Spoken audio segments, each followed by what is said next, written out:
안 패스트트랙에 올라간 안대로 처리가 되면은 경찰이 너무 비대해진다. 독점적인 권능을 갖게 된다. 뭐 이런 표현을 썼단 말이에요. 네네. 이거 어떻게 경찰 출신이시군요. 표현님 이건 어떻게 생각하십니까? 그 부분 당연히 일리가 있죠. 그리고 그 핵심이기도 하고요. 경찰이 더 좋거나 더 믿을 수 있어서 수사권을 주는 것은 절대로 아니거든요. 네. 경찰 역시 그동안 뭐 권력의 신여 역할을 해왔고 독재 권력에 부역해왔고 그러면서 검찰과 충성 경쟁을 벌여왔습니다. 두 기관 마찬가지입니다. 네. 그래서 이것은 제도의 개혁이지 어떤 한 기관의 우위를 보여주는 것은 절대로 아니고요. 네. 그런 차원에서 검찰에서는 두 가지입니다. 그 말의 핵심은 하나는 정보. 경찰이 정보를 가지고 있는데 수사권까지 주게 되면 이것은 비대해진다. 이것이 네. 1954년 말씀드린 것처럼 당시 엄상섭 의원 법무장관 출신의 네. 그분이 말씀하셨던 경찰 파쇼의 우려입니다. 또 하나는 경찰 파쇼라는 단어를 썼어요. 네, 그 당시에는 이 일제 잔재가 남아 있고 예. 그리고 중앙 집권적인 일원화된 조직이고 네. 총을 가지고 있고 정보권도 있는 네. 그런 경찰에 수사권마저 주면 이건 경찰 파쇼가 된다. 네. 그런데 전 세계 유례 없이 수사와 기소를 한 기관 검찰에 주면 검찰 파쇼가 된다. 그런데 그 당시로서는 네. 둘 중에 하나를 선택할 수밖에 없었고 경찰 파쇼보다는 검찰 파쇼가 그래 덜 무섭다. 그러므로 어느 정도 시간이 이제 무르익고 경찰 개혁이 이루어지고 일제 잔재가 해소되는 시점에 온다면 네. 그때는 비로소 수사와 기소는 분리되어야 한다. 이것이 이제 1954년 형사소송법 제정 당시에 국회와 국민의 뜻이었어요. 근데 지금 문무일 총장의 이야기는 역시 똑같은 우려를 제기하는 것이고 네. 여기에 대해서 청와대 또 정부 국회에서는 경찰 개혁은 경찰 개혁대로 간다라는 기조로 해왔고요. 그래서 지금 현재 지방자치경찰제 법안이 거의 그 행정안전위원회에 이제 올라가죠.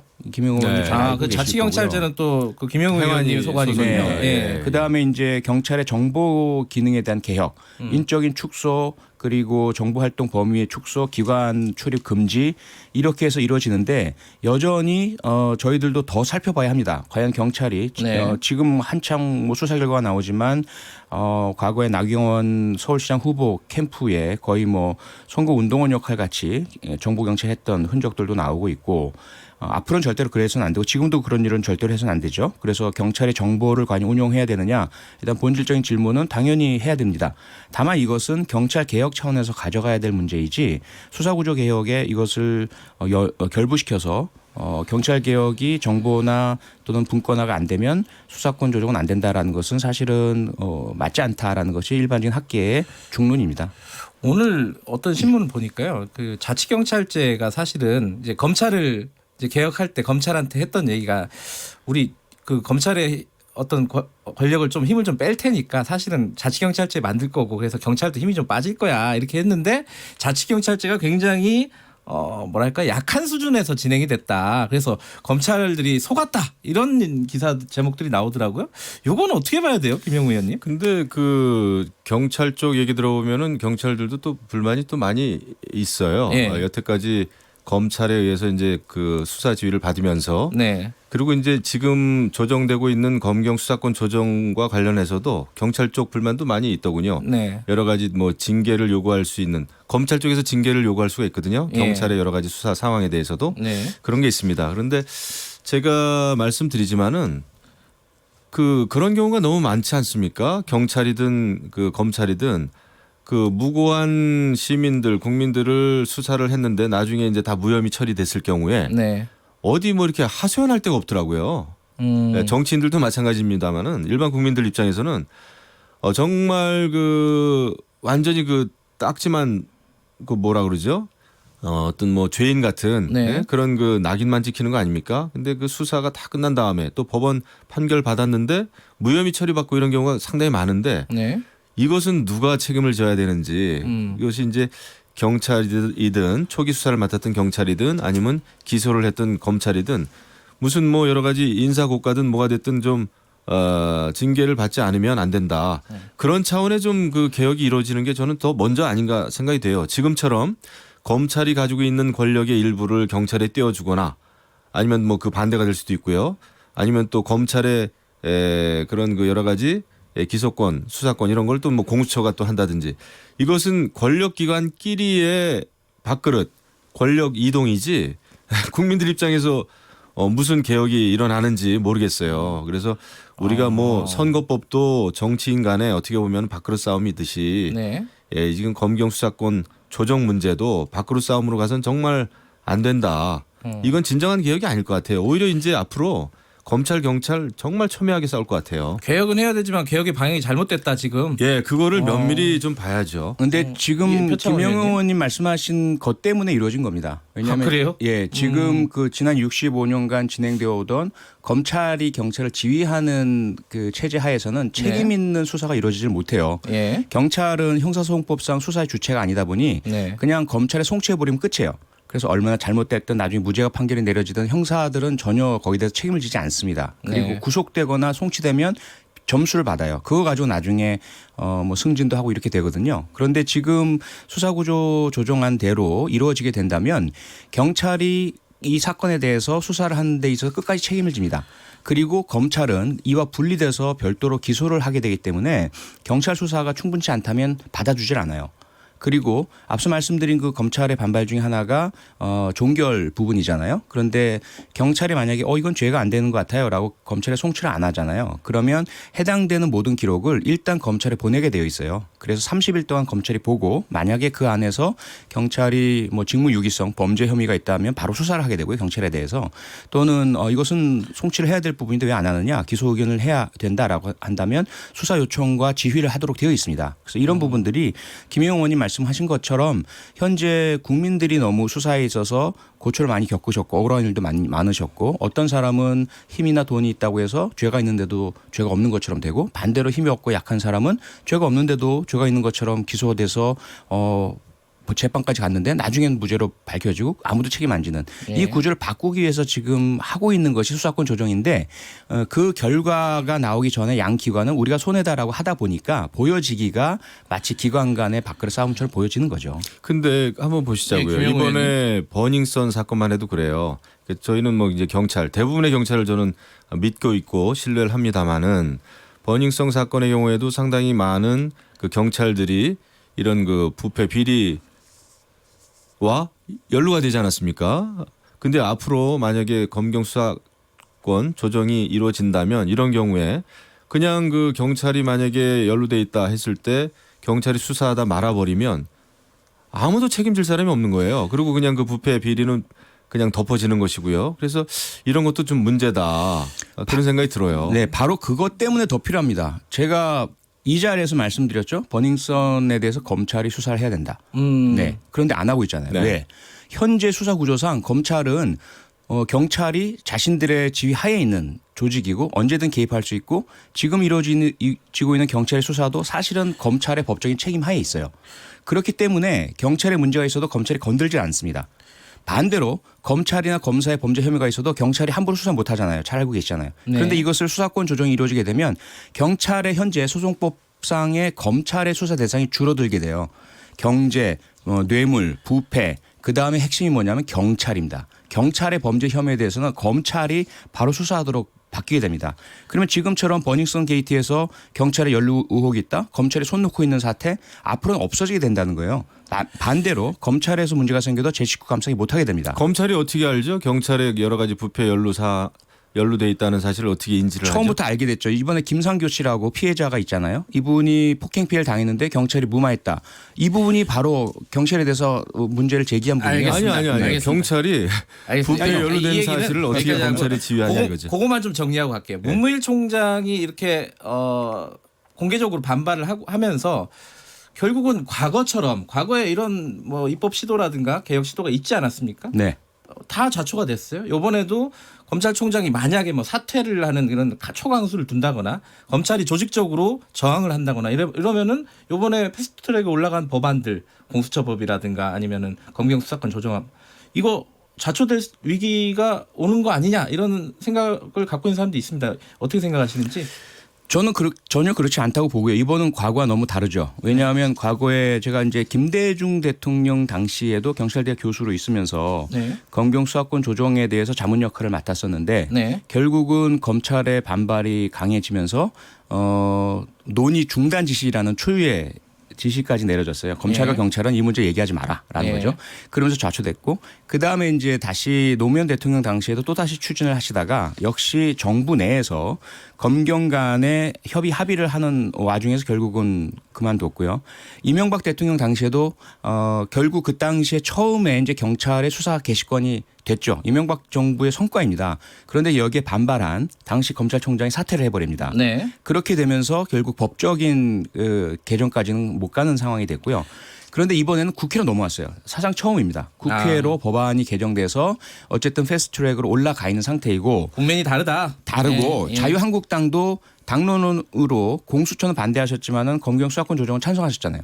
그리고 법안도 마련하고 계시고 그래서 아마 이후에 국회 정상화가 되면 자유한국당도 같은 그러한 그 입장으로 논의를 하실 것 같고 그런데 전혀 김영우 방어는 의원님 다릅니다. 전망 간단하게 예. 듣고 넘어갈게요. 문제는 그 국가의 연속성, 지속성을 위해서 검찰이나 경찰은 굉장히 중요한 공권력이잖아요. 네. 이런 상황인데 이것이 이제 패스트 트랙이라고 하는 강제 입법 절차를 통해서 이 법이 딱 올라가다 보니까 이게 첨예한 또 갈등을 겪게 된 겁니다. 그래서 이거 뭐 패스트 트랙에 이제 올라간 이유입니다만은 네. 이 패스트 트랙이 문제예요. 그래서 이런 것도 협의되고 좀 합의돼야지 그게 좀 복잡하고 아니면 좀 길어진다고 해서 이 네. 패스트 트랙을 태우다 보니까 아니 검찰하고 경찰 싸우면은 도대체 대한민국 어떻게 되는 거예요? 그래서 이것은 정치권이 이 문제를 더욱더 촉발시켰다. 이 원죄가 알겠습니다. 있죠. 이 관련 얘기는 지금 조금 이어서 조금 이따 하도록 하고요.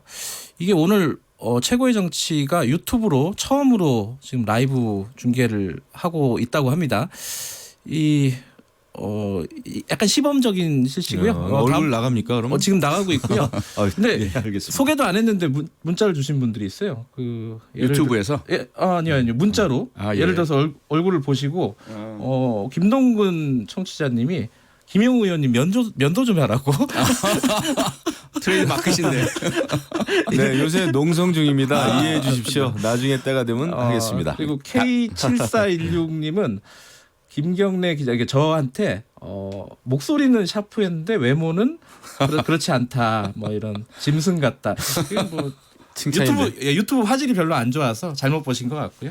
어쨌든 시험은 보이나 보죠. 지금 유튜브 KBS 일라디오 채널로 들어오시면은 볼 수 있습니다. 정상적으로 다 프로그램이 아마 라이브 중계가 될 때쯤이면은 수만 명이 같이 보겠지만 당분간은 좀 소소하게 가족적으로 좀 보도록 하겠습니다. 얘기 좀 이어갈게요. 지금 패스트트랙 관련해 가지고 삭발하셨고요. 김영우 의원님이 하신 건 아니고요.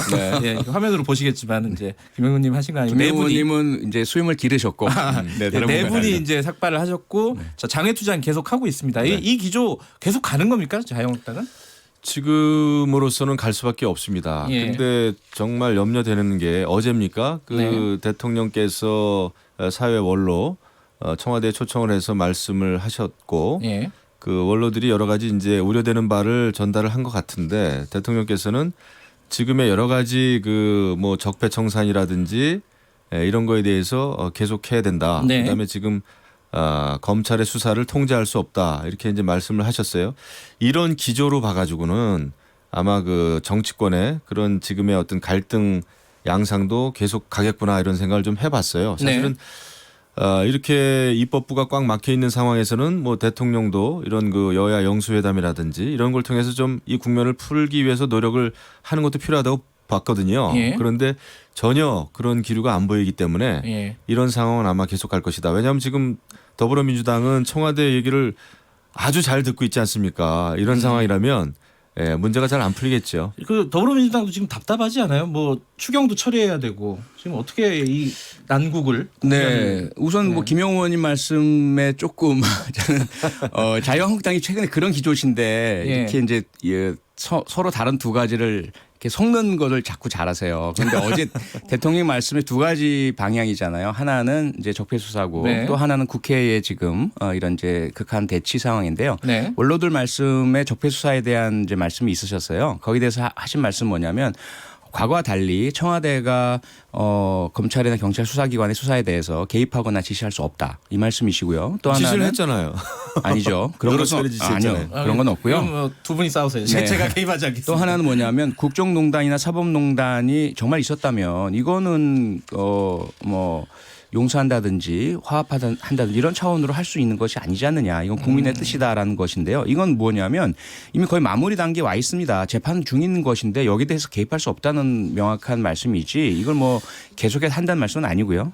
그다음에 이제 국회 난맥상에 대해서는 특히 윤여준 전 장관께서 아마 여야가 풀긴 좀 어려울 것 같다. 대통령이 나서 주시라. 거기에 끄덕끄덕 상당히 긍정적으로 그 답을 하셨어요. 그래서 이 부분은 아마 역할을 하실 것 같고요. 김영우 의원님이 말씀하셨잖아요. 영수회담 같은 거 제안도 지금 생각도 안 하고 있는 것 같다. 제안 오면은 자유한국당은 받나요? 그러면?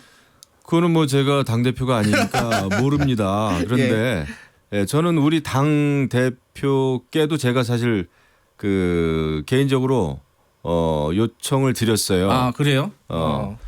영수회담 한번 요청하시라.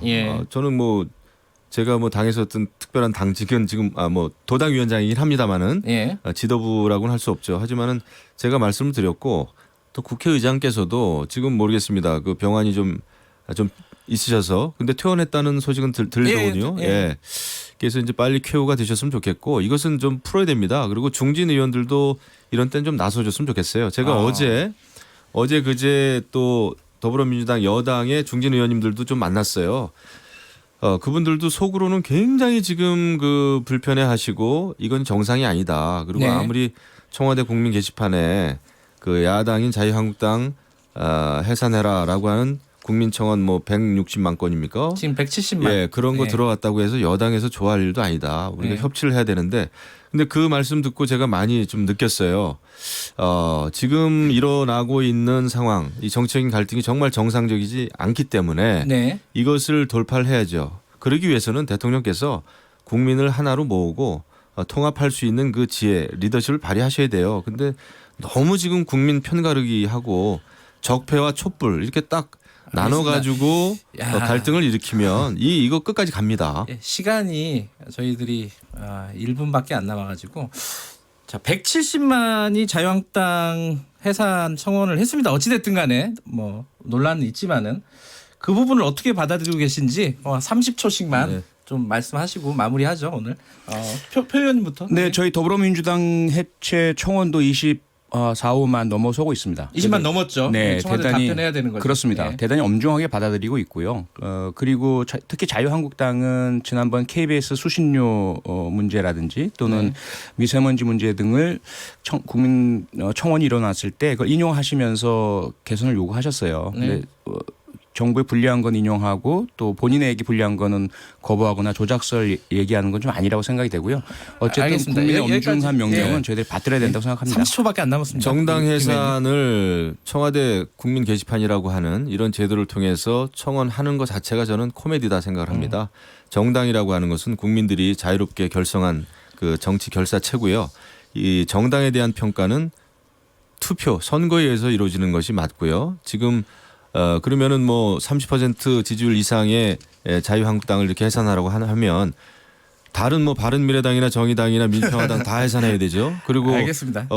더불어민주당도 한 30초 됐어요. 30%만 해산하고 30초 됐고 4~5%만 남겨둬야죠. 북한이 했다고 생각은 안 하시죠, 김영우 의원님? 저는 그런 음모론 자체가 그 신빙성은 없다고 봅니다만은. 알겠습니다. 오늘 오죽 답답하면 그런 얘기가 나오겠어요. 오늘 두 분 말씀 감사합니다. 네, 고맙습니다. 감사합니다. 자, 최고의 정치 자유한국당 김영우 의원, 민주당 표창원 의원이었습니다. 자, 김영래 최강시사 2분 여기까지 하고요. 잠시 후 3부